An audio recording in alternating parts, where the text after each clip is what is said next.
വിവരമില്ലായ്മയാണോ വിവരം കൂടിപ്പോയിട്ടാണോ അഖിൽമാരാർ ഇതുപോലത്തുള്ള സ്റ്റേറ്റ്മെന്റ്സ് പറയുന്നതെന്ന് എനിക്കറിയില്ല. റേപ്പ് നമുക്ക് എങ്ങനെ ഇത് ചെയ്ത് റീക്രിയേറ്റ് ചെയ്യാൻ പറ്റുന്നത്? അതും ഹസ്ബൻഡ് ആൻഡ് വൈഫിനോ? അതെ, ഒരു സ്ത്രീനെ അപമാനിക്കാനാണെങ്കിൽ അത് പിൻസീറ്റിലാണെങ്കിലും മതി. സോ നമുക്ക് അഖിൽമാരാറിനെ പറ്റി സംസാരിക്കാം. അഖിൽമാരാർ എന്ന് പറയുമ്പോൾ നമുക്കറിയാം ഡെയിലി ഓരോ സ്റ്റേറ്റ്മെന്റ്, ഡെയിലി പുള്ളിയുടെ ഒരു ഇന്റർവ്യൂവിൽ ഒരു സ്റ്റേറ്റ്മെന്റ് ഇങ്ങനെ ഹൈലൈറ്റ് ആയിരിക്കും. കുറെ കാര്യങ്ങൾ പറയുന്നത് പുള്ളി ശരിയായിട്ടുള്ള കാര്യങ്ങൾ പറയാറുണ്ട്, പക്ഷെ ഭയങ്കര റോങ് സ്റ്റേറ്റ്മെന്റ്സ് ഈയിടെയായിട്ട് അതാണ് കുറച്ച് കൂടുതലായിട്ട് കാണാൻ പറ്റുന്നത്. ഇപ്പൊ ആ നടിയെ ആക്രമിച്ച കേസിലാണെങ്കിലും പുള്ളിയുടെ സ്റ്റേറ്റ്മെന്റ് എന്ന് പറയുന്നത് വളരെ മോശമായിട്ടുള്ള ഒരു സ്റ്റേറ്റ്മെന്റ് ആണ്. അയാളുടെ ഒരു പോസ്റ്റ് ഞാൻ പറഞ്ഞുതരാം. പുള്ളി ഇട്ട ഒരു ഇതാണ്: നടിയെ പീഡിപ്പിച്ചത് ടെമ്പോ ട്രാവലർ എന്നാണ് പലരും കരുതിയിരുന്നത്. അതായത് ട്രാവലറിൽ വെച്ചാണെന്നാണ് പലരും വിചാരിച്ചിരുന്നത്. പക്ഷെ നടിയെ പീഡിപ്പിച്ചത് XUV 500 എന്ന കാറിൽ വെച്ചാണ്. അപ്പോൾ പുള്ളി പറയുന്നത് എന്താണെന്ന് വെച്ചാൽ, ഓടിക്കൊണ്ടിരിക്കുന്ന ഒരു കാറിന്റെ പിൻ സീറ്റിൽ യാത്ര ചെയ്തിട്ടുണ്ടെങ്കിൽ, അല്ലെങ്കിൽ വേണ്ട, ഇപ്പോൾ തന്നെ കാറിന്റെ പിന്നിൽ ഇപ്പോൾ നിങ്ങളുടെ പാർട്ട്ണറിനെ, സ്ത്രീ ആണെങ്കിൽ നിങ്ങളുടെ ഭർത്താവിനെയോ അല്ലെങ്കിൽ പുരുഷനാണെങ്കിൽ നിങ്ങളുടെ ഭാര്യനെയോ കൂട്ടുക, എന്നിട്ട് ഇതൊന്ന് ഡെമോൺസ്ട്രേറ്റ് ചെയ്ത് നോക്കുക. പറഞ്ഞ കാര്യമാണ്. എന്ത് കാര്യമാണ് അയാളെ ഡെമോൺസ്ട്രേറ്റ് ചെയ്യാൻ പറയുന്നത്? കേസിനെ പറ്റിയാണ് സംസാരിക്കുന്നത് എന്നുള്ളതാണ്. അതെ, അതിന്റെ സീരിയസ്നെസ് പോലും അവിടെ മനസ്സിലാക്കുന്നില്ല. നിങ്ങളൊരു നടനെ സപ്പോർട്ട് ചെയ്യുന്നതിലല്ല, നിങ്ങൾക്ക് കുറ്റാരോപിതനാണ് ആള്. ഇപ്പം കോടതി വെറുതെ വിട്ടു, തെറ്റ് ചെയ്തിട്ടില്ല. ആളെ സപ്പോർട്ട് ചെയ്യുന്നതിൽ തെറ്റില്ല, പക്ഷെ ചെയ്യുമ്പോൾ അതിജീവിതയാണ് ഓപ്പോസിറ്റ് നിൽക്കുന്നത്. അതായത് ഒരു റേപ്പ് കേസില് വിക്ടിമായിട്ട് സർവൈവ് ചെയ്തൊരു ലേഡിയാണ് ഓപ്പോസിറ്റ് നിൽക്കുന്നത്. അപ്പൊ അവരുടെ മാനസികാവസ്ഥയ്ക്ക് അനുസരിച്ച് സംസാരിക്കാൻ നമുക്കൊരു സിറ്റിസൺ എന്ന രീതിയിൽ ഒരു ഇതുണ്ട്. നമ്മുടെ ഒരു എന്താ പറയാ, നമ്മൾ ചെയ്യേണ്ട ഒരു കാര്യമാണത്. പക്ഷെ ഇത് ഒരു ബോധമില്ലാണ്ടാണ്. ശരിക്കും ഇതൊരു വിവരമില്ലായ്മയാണോ വിവരം കൂടിപ്പോയിട്ടാണോ അഖിൽമാരാർ ഇതുപോലത്തുള്ള സ്റ്റേറ്റ്മെന്റ്സ് പറയുന്നതെന്ന് എനിക്കറിയില്ല.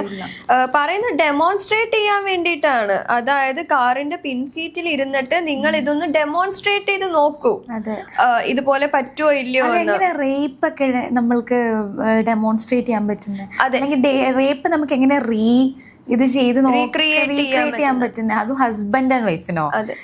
റേപ്പ് എന്ന് പറഞ്ഞാൽ ഒരിക്കലും കൺസെന്റോടെ നമ്മൾക്ക് ഇഷ്ടത്തിന് ചെയ്യാൻ പറ്റുന്ന ഒരു കാര്യമല്ല. അവിടെ ഫോഴ്സ്ഫുള്ളി ഒരാള് നമ്മളെ ആക്രമിക്കുവാണ്.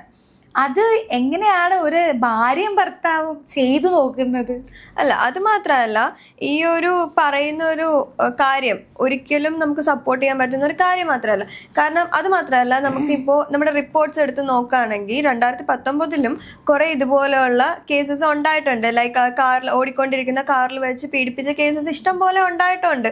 ഒരു സ്ത്രീനെ അപമാനിക്കാനാണെങ്കിൽ അത് പിൻസീറ്റിലാണെങ്കിലും മതി.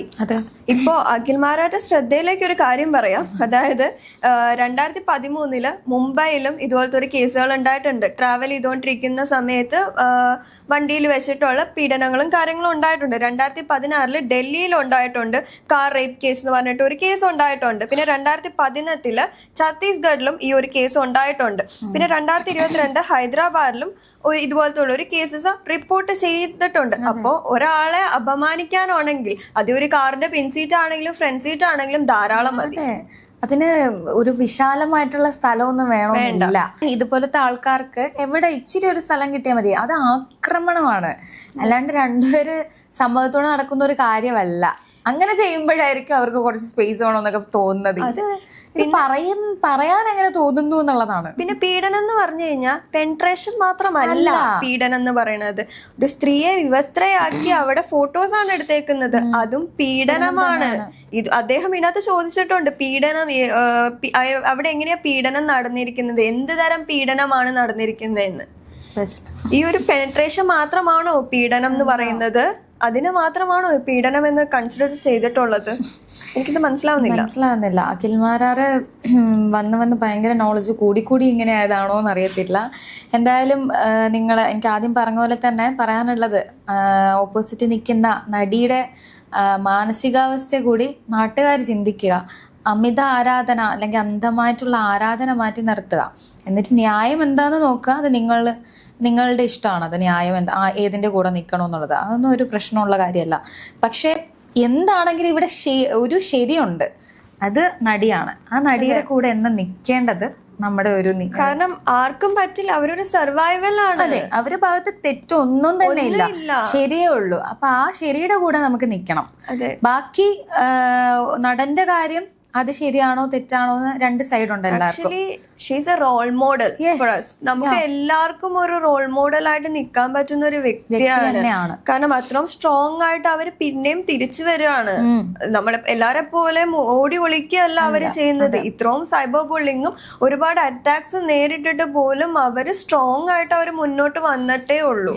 അപ്പൊ അതിന്റെ ഇടയ്ക്ക് ഇതുപോലെയുള്ള കാര്യങ്ങളും കൂടെ പറയാൻ നേരത്തെ I feel very bad. Yeah. So അങ്ങനെയാണ് കാര്യങ്ങൾ. അതിജീവിതയുടെ കൂടെയും നമുക്ക് നിൽക്കേണ്ടത് നമ്മളൊരു നീതിബോധമുള്ള ഒരു സിറ്റിസന്റെ ആവശ്യം തന്നെയാണ്.